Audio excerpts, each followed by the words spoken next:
महीना कुछ यूं ही नवंबर दिसंबर की रही होगी। आकाश साफ थी, हल्की धूप निकल चुकी थी। हम अपने दोस्तों के साथ कॉलेज परिसर में बैठकर धूप का लुत्फ उठा रहे थे। साथ ही हम दोस्तों यहाँ वहाँ की बातें फेंक रहे थे। तभी मेरी ध्यान कॉलेज के मेन गेट के पास जाकर टिकी। हल्के नीले रंग की स्वेटर, पीली सलवार सूट और अपने रेशमी बालों को मोड़कर आगे की तरफ करके कोई आ रही थी। उसके चेहरे पर पड़ती हल्की धूप और उसकी लीलार की लाल बिंदी गजब की खिल रही थी। जब वह मेरी नज़दीक आई तो मेरी आंखें खुली की खुली रह गई। अरे, यह तो निशा है। उसका नाम मेरे मुंह से अचानक निकल गए। मैं निशा को कई बार प्रपोज कर चुका था, लेकिन उसका अब तक कोई भी जवाब नहीं मिला था। वह न तो कभी इनकार की थी और न ही कभी हामी भरी थी। बस वह सिर्फ मुस्कुरा कर टाल देती थी। यही कारण था कि मेरे दोस्त मुझे हमेशा कहा करता था कि निशा भी तुम्हें प्यार करती है, तभी तो वह तुम्हें इनकार नहीं करती है। आज उसे इतनी सजी सवरी देखकर मैंने भी ठान लिया था कि आज उससे जवाब लेकर ही रहूँगा।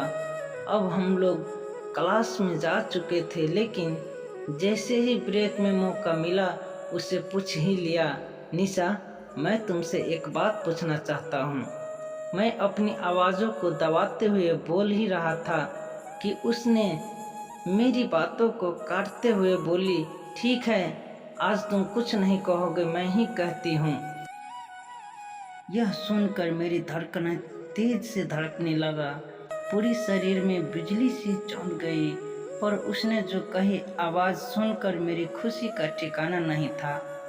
आज तो मेरी जिंदगी का सबसे हसीन पल था, जिसका इंतजार मैं बरसों से कर रहा था, वह आज सुनने को मिला था। I love you. निशा अपने होठों को मेरे होठों के नज़दीक लाकर बोली। निशा मेरे प्यार को कबूल कर चुकी थी और देखते ही देखते हम दोनों एक दूसरे से गले में लिपट गए। सदियों से बंजर जमीन पर आज कुछ देर में पहली बार प्यार की गुलाब खिल रही थी। सभी दिशाएं मोहब्बत की इस रंग में विभोर हो चुकी थी। अब हम कुछ ही दिनों में लैला मजनू की तरह पूरे कॉलेज में फेमस हो चुके थे।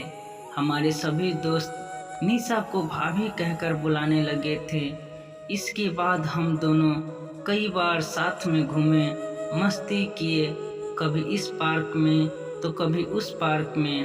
अपनी बाइक पर लेकर उसे जब पटना की सड़कों पर निकलते थे तो सारे लोगों की नज़र हम दोनों पर टिके रहता था। लेकिन एक समय ऐसा भी आया जब हमारी कॉलेज खत्म होने को आ रही थी। हम दोनों को अलग होने की डर खाई जा रही थी। दिमाग में अलग अलग गजब गजब के ख्याल आ रहे थे। कभी सोचते हम दोनों शादी कर ले, तो कभी हमें अपने परिवार के फैसले का डर सताने लगता है। जब हमारी कॉलेज खत्म हुई तो हम दोनों अपने अपने शहर वापस आ गए, लेकिन उसकी याद ने यहाँ जीना मुश्किल कर रखा था। कई दिनों तक कुछ करने का मन नहीं कर रहा था। बस यूं ही उदासी में उसकी तस्वीर को निहारता रहता था। मैं भाई बहन में सबसे बड़ा था, जिसके कारण पढ़ाई के बाद जिम्मेवारियां बनती थी कि मैं जल्द से जल्द जॉब कर लूं। मैंने भी अपने फर्ज निभाते हेतु सब कुछ कर रहा था। धीरे धीरे निशा को भूलने की कोशिश करना शुरू कर दिया। इस बीच मुझे एक अच्छे कंपनी की जॉब ऑफर हुई। इतने दिनों में निशा मुझे भूल गई होगी, इस तरह का ख्याल मन में बहुत बार आया। लेकिन मैं यूं ही सोचता था कि जब मैं उसे भूल नहीं पाया तो वह मुझे कैसे भूल गई होगी। दिल तो चाहता था सब कुछ भूलकर उसके पास चले जाऊं, लेकिन जिम्मेवारियां मुझे मजबूती से जकड़ रखा था। मैं आधे मन से जॉब के लिए इंटरव्यू देने चला गया। मुझे इस जॉब में कोई इंटरेस्ट नहीं था, मगर फिर भी उस जॉब के लिए चला गया। जैसे नदियों का पानी बिना सोचे समझे समुद्र की तरफ चला जाता है, ठीक मैं भी उसी तरह बिना सोचे समझे चला जा रहा था। अब मैं इंटरव्यू के लिए ऑफिस पहुंच चुका था। ऑफिस में कई सारे लोग इंटरव्यू के लिए बैठे थे। मैं भी अपनी बारी का इंतज़ार करने लगा। वहाँ भी निशा की याद खाई जा रही थी और एक अलग तरह की तन्हाई मारी जा रही थी। जिस तरह सूरज के डूब जाने के बाद सूरजमुखी के फूल मुरझा जाते हैं, ठीक मेरा भी वैसा ही हाल निशा के जाने के बाद हो चुकी थी। बैठा तो था लोगों के साथ, लेकिन फिर भी यहाँ भी मैं अकेला महसूस कर रहा था। कुछ समय बाद मेरी भी बारी आ चुकी थी। सर, इंटरव्यू के लिए आपको अंदर बुलाया जा रहा है। उस कंपनी के एक कर्मचारी ने मेरे पास आकर बोला।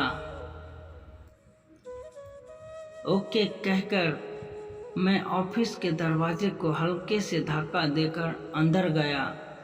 बड़ी बड़ी आंखें, रोंदा चेहरा, चेहरे पर कड़क स्वभाव और बाल हल्के सफ़ेद एक व्यक्ति कुर्सी पर बैठा था। उन्होंने मुझे बैठने का इशारा दिया। इसके बाद उन्होंने कई सवाल पूछा, जिसका जवाब मैं पूरी कॉन्फिडेंट के साथ देता गया। उन्होंने कुछ अजीब तरह के सवाल भी पूछे, जैसे तुम्हारे पिताजी क्या करते हैं, तुम कितने भाई बहन हो।